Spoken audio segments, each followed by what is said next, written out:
Welcome, gun runner.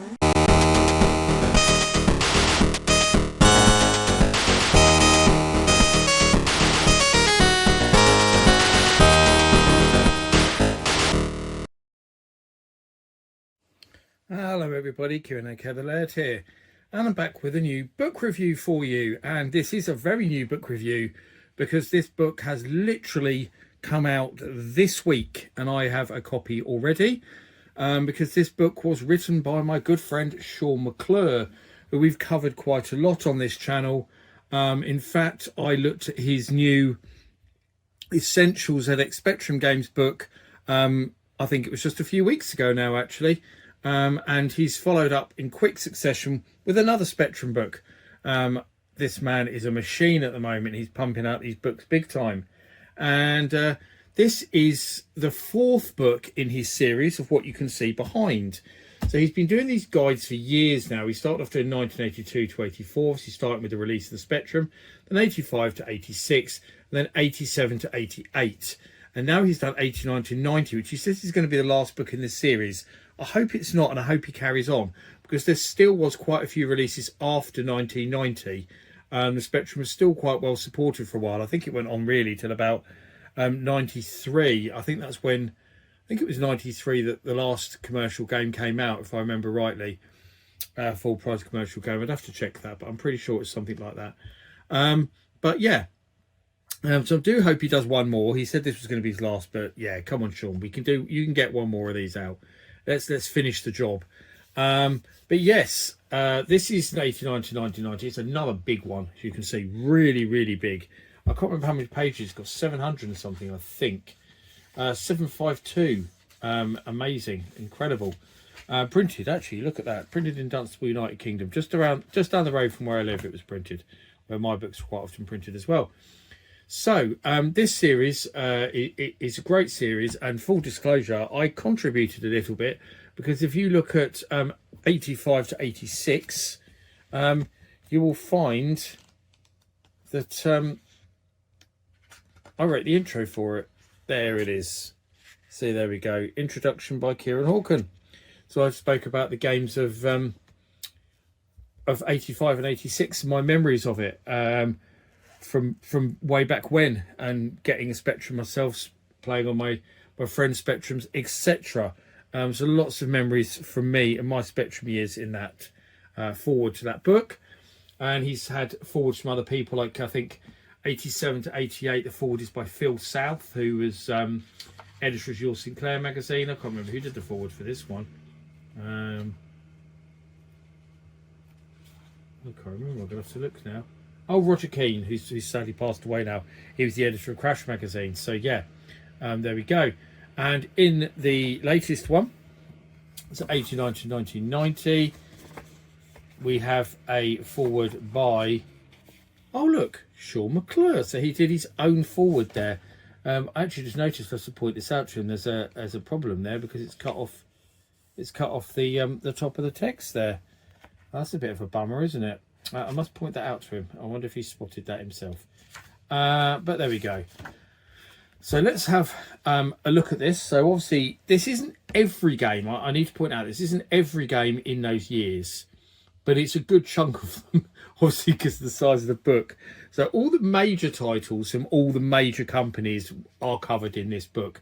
So that includes full price, and it includes budget games, where it's an original budget game, not a re-release. So there is lots of original budget games in here from the likes of Codemasters and Mastertronic and Players and Atlantis and such like, as well as all the good full price releases from people like Ocean, Domark, US Gold, those kind of people, Hewson, yeah, all the big name software houses. So it starts off obviously with some nice images. All the images, I believe, were done by Robin Grenville Evans, who's a famous artist who did all the artwork for the Automata games, but he's a cracking bloke. I spoke about him on this channel many times, because I've actually got some artwork that he did of my wife, which is really cool. In her school, it's like her with her children at school. It's a really cool bit of art anyway. So it's not in alphabetical order, as you can see. So I'm not sure if it's supposed to be in order of when the games came out. I'm not entirely sure, but it's certainly not alphabetical order. But there we go. There's a big index. Then we've got our introduction by Shaun McClure, and then it goes into the games. Now the whole book is in black and white because it's so big. It would have been too expensive to put into colour, I think. Some of the games have pictures of the box art. Some of the games have screenshots. So you will see that in here. So there are box arts for some, screenshots for all, I think, actually, thinking about it. But there we go. It tells you who the publisher was, who the programmer was, who the artist was, if that was known. And has a review, no ratings for the games, but he definitely tells you what they think of them. And obviously one of the most interesting things about Shaun's books is that Shaun was in the industry at this time. He is an absolute legend, especially in the Spectrum scene.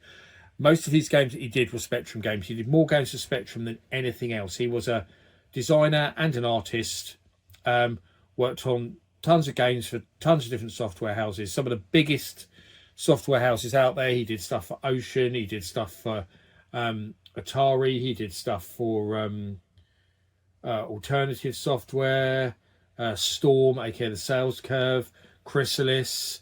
There's loads of big name companies that he did art for over the years.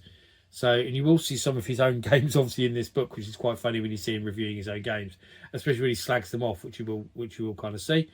But starts off there with a review of Test Drive 2, which he didn't much like. I love Test Drive 2. I got very happy when we were playing that. And then it's Altered Beast. So I'll give you a sort of general look through the book. There is some developer interviews in here as well. He didn't like fast food. I really like fast food, does he? I think it's great. He did really like Blastroids though, and I do agree the Spectrum version of Blastroids is superb. So what else we got? So there's Mr. Helly. I obviously can't show you the whole book. I'm going to try and show you some chunks of it. There's Wonder Boy in Monsterland. There's Kickoff. There's Tintin on the Moon. There's Defender of the Crown. Actually, he reviews Defender of the Crown because, as far as I'm aware, Defender of the Crown never came out. It was sent to Cinemaware and their publishers in the UK, which was Microprose, and they never published it. It's only been released in recent years. So actually, that's kind of a mistake, it being in there. But it was around, but it's only a prototype. There's Double Dragon. The Spectrum version is crap. It says actually about the one interesting thing about Double Dragon is I was reading his review and he moans about the fact the sprites for the Spectrum version are so terrible. But he said it's a Japanese thing. It's not really, because the sprites in the arcade game look great, but on the Spectrum version they look nothing like the arcade sprites. They're blooming awful. There's Chase HQ, one of the most famous and highly regarded games on the Spectrum. Easily a top 10 game for the Spectrum. I think it was top 10 in when I did my own ZX Spectrum. I did my own top 20 games for the ZX Spectrum a while back. Rick Dangerous. So here's the first developer interview. So Terry Lloyd. So he was Gremlin Graphics and then Core Design. Of course, Core Design were the creators of the Tomb Raider franchise, perhaps most famously Rick Dangerous before that. And Rick Dangerous obviously follows that. So he tries to follow a game with someone who worked on it. So therefore, Rick Dangerous goes into Terry Lloyd. Actually, interesting fact about Rick Dangerous. He is officially Lara Croft's dad. A lot of people don't seem to know that, but Core Design have said that Rick Dangerous is Lara Croft's dad. So there we go. So what else we got in here? Trying to say some more interesting things. I showed you Chase HQ. There's Ghouls and Ghosts. So that's in here. Gunboat, and there's an interview with the guy who programmed Gunboat there, Mark Kirby. That's cool to see. Stunt Car Racer. Gilbert Escaped from Drill. Now this one did make me laugh. I do want to focus on this one. Anyone who's not from the UK will have no idea who Gilbert is, but he was this disgusting alien type thing that appeared on kids TV, and he had bogies dripping from his nose all the time. It was gross. I couldn't watch him. I found him so gross. I really hated Gilbert. A lot of people loved him, but I didn't. But anyway, it's made me laugh because it says near the end about he says it's a rubbish game, which it is. But he ends this part. Some of the artwork looks nice, but the game is a mess. Okay. Publisher again. Programmer Dean Hickenbottom. Artist Shaun McClure. So the game's rubbish, but my art's great. But there is another one actually where he does the reverse of that, so that's quite funny. Myth, History, and Making a Brilliant Game. Everyone can agree on that. Punch and Judy, I had that. It was crap. Action Fighter. It's a good game. Not brilliant, but it's good. KGB Super Spy, decent budget game. I absolutely love Time Scanner. Shaun hated it. That was in my top 20 Spectrum games. That's how much I love Time Scanner, and Shaun didn't like it at all, so that's quite funny. You can't always agree on everything, can you?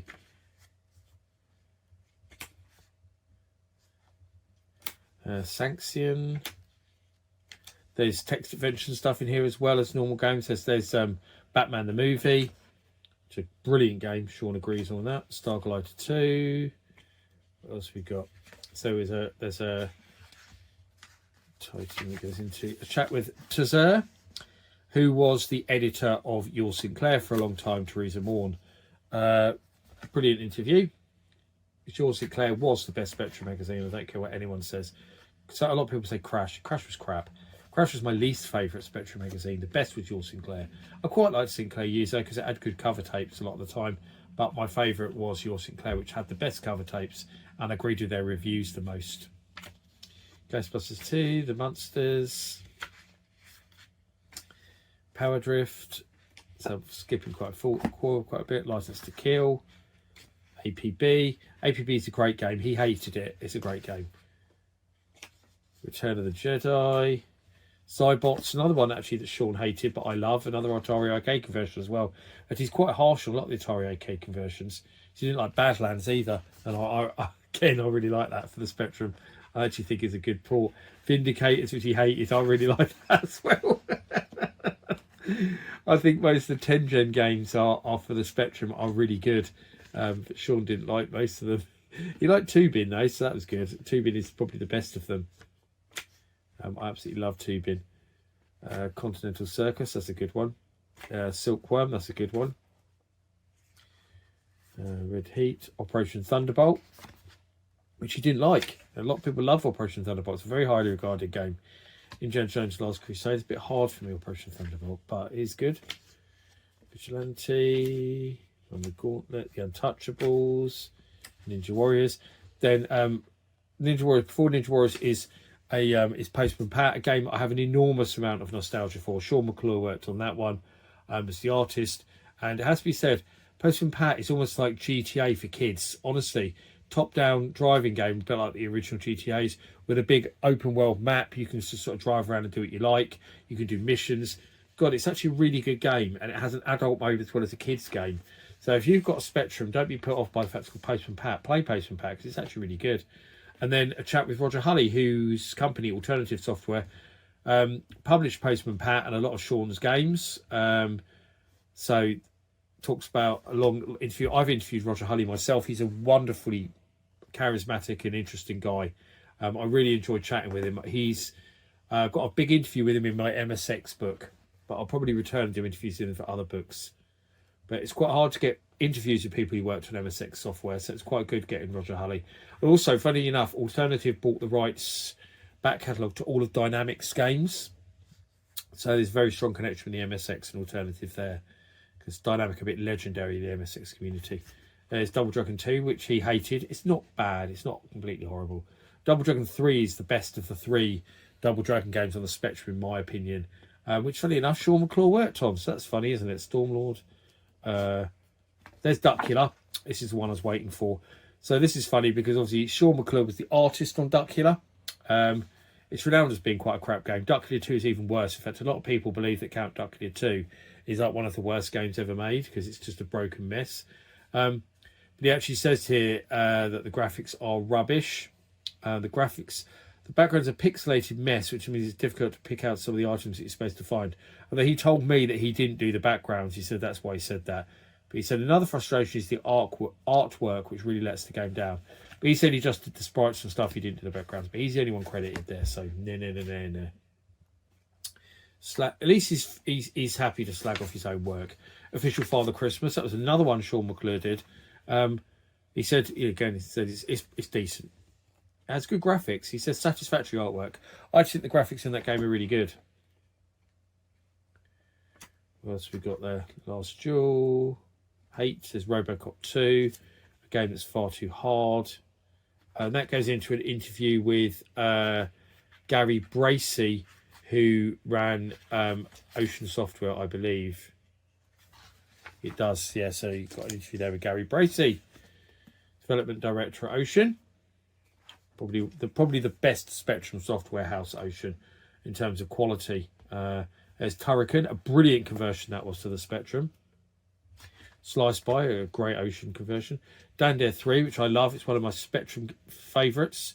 I actually love it. He does say there the graphics are wonderful, and they are. Shadow Warriors there, aka Ninja Gaiden. Very good port to the Spectrum. Shaun didn't much like it, but I think it's good. Scramble Spirits. And then it goes from Fiendish Freddy's Big Top of Fun, which was released by Mindscape but programmed by Imagitech Design, who Shaun worked for a long time.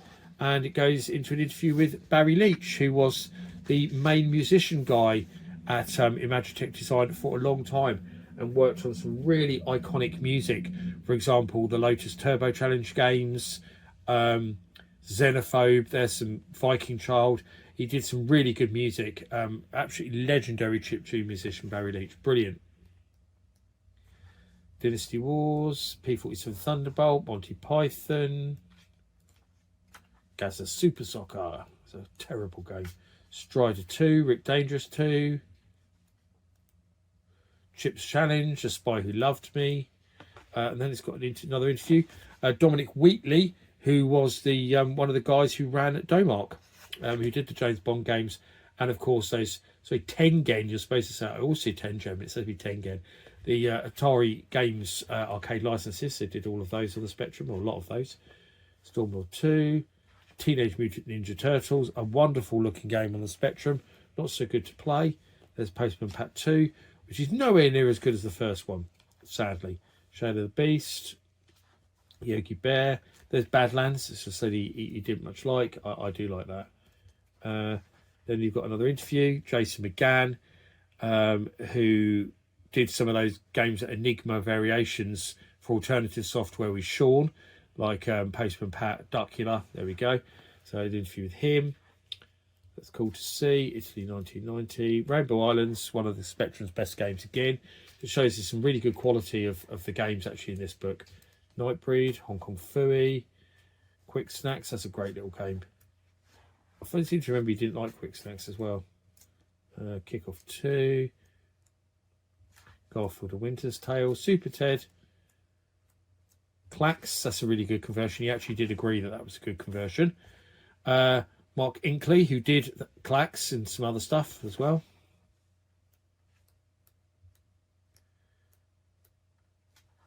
Pang, another good Ocean game. Narc, another good Ocean game. And actually, that was one that Shaun worked on. Shaun did all the graphics for Pang, Narc even. You see him credited there. Actually, publisher Storm Software. That's wrong. They were the developer, I believe. It was published by Ocean. So that shows that's a mistake in his book. To tell him about that. And then a chat with Dave Leach, who was the programmer on Narc, and Shaun was the artist. So he worked on a few games with Shaun at the Sales Curve. And then we've got some more stuff. SimCity, Castle Master, Pipe Mania, Supercars, Ninja Spirit, Defense of the Earth, City and Sweep, Star Control, Puznik. That's the good stuff. Beverly Hills Cop, Line of Fire, Rodland.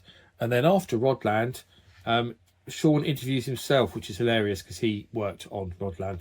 I love this. I joined myself for a chat. That did make me giggle when I saw it. So then there's some more reviews after that. Judge Dredd, for example, there. Not many. The Wombles. Space Harrier 2. Narco Police. Snoopy. Blinky's Scary School. Ivan Iron Man Stewart's Super Off-Road. A great game, actually. Magic Land Dizzy. And then some, obviously, adverts for some of his other books and stuff like that, which I've looked at on the channel, as you probably know. But that's it, really. That's a good look, wasn't it? A Guide to ZX Spectrum games 89 to 90. If you're into the Spectrum, this is a must-have book. If you already have the others, especially because you want to have the set, don't you? But really in-depth reviews of lots of different games. you know, and you get a whole timeline. So especially if you bought one of those new plug and play Spectrums, these are the type of games you want to have. They complement my books very well, I think, as well, because they're different types of books. He's got longer form reviews in here, but it's all in black and white. My books are more in full colour, and they're a shorter read. My books are sort of a flick through book. These are serious, let's dig down and read all about the games kind of thing. So yeah, they're great books, and I can't recommend them enough, even though I know Shaun's a friend of mine, but he does write really good books. So I've been the Laird, and as always, I thank you for watching. I'll see you all again for another one very soon. Bye bye.